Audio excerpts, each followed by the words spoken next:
Well, good day. We are doing our Bible reading from the 18th chapter of the book of Acts.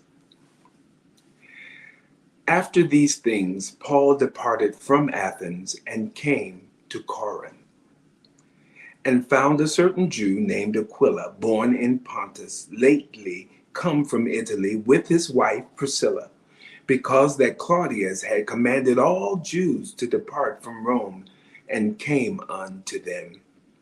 And because he was of the same craft, he abode with them and wrought, for by their occupation they were tent makers. And he reasoned in the synagogue every Sabbath, and persuaded the Jews and the Greeks.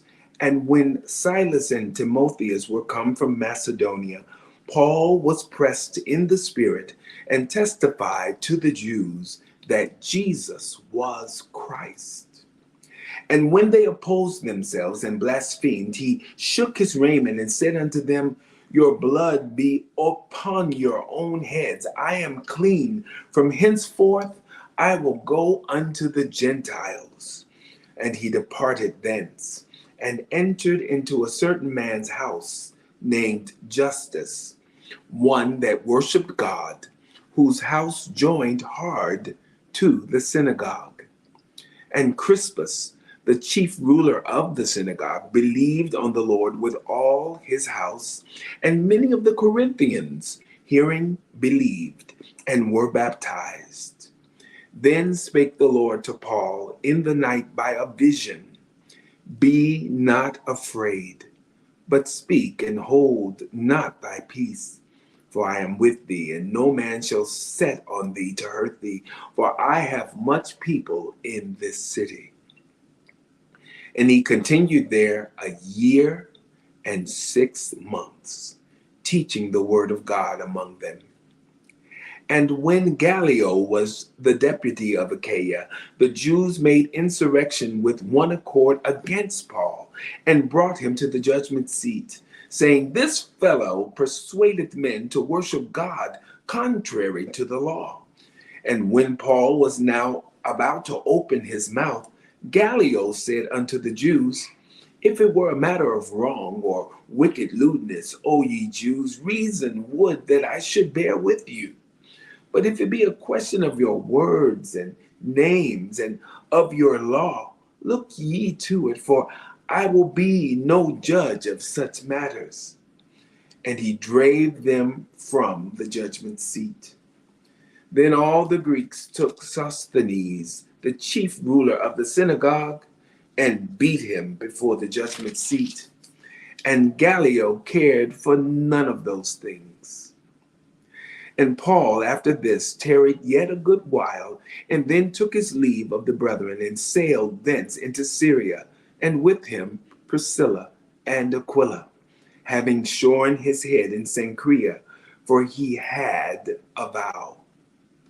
And he came to Ephesus, and left them there. But he himself entered into the synagogue, and reasoned with the Jews.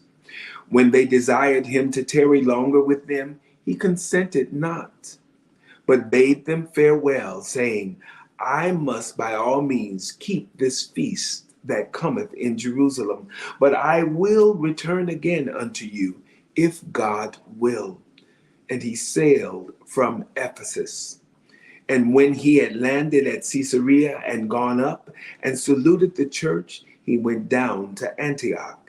And after he had spent some time there, he departed and went over all the country of Galatia and Phrygia in order, strengthening all the disciples.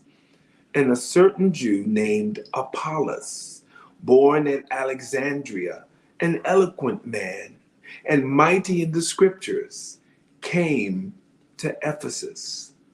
This man was instructed in the way of the Lord, and being fervent in the Spirit, he spake and taught diligently the things of the Lord, knowing only the baptism of John. And he began to speak boldly in the synagogue, whom when Aquila and Priscilla had heard, they took him unto them, and expounded unto him the way of God more perfectly.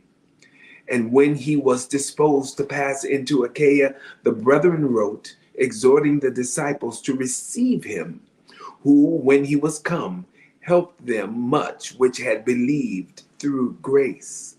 For he mightily convinced the Jews, and that publicly, showing by the scriptures that Jesus was Christ.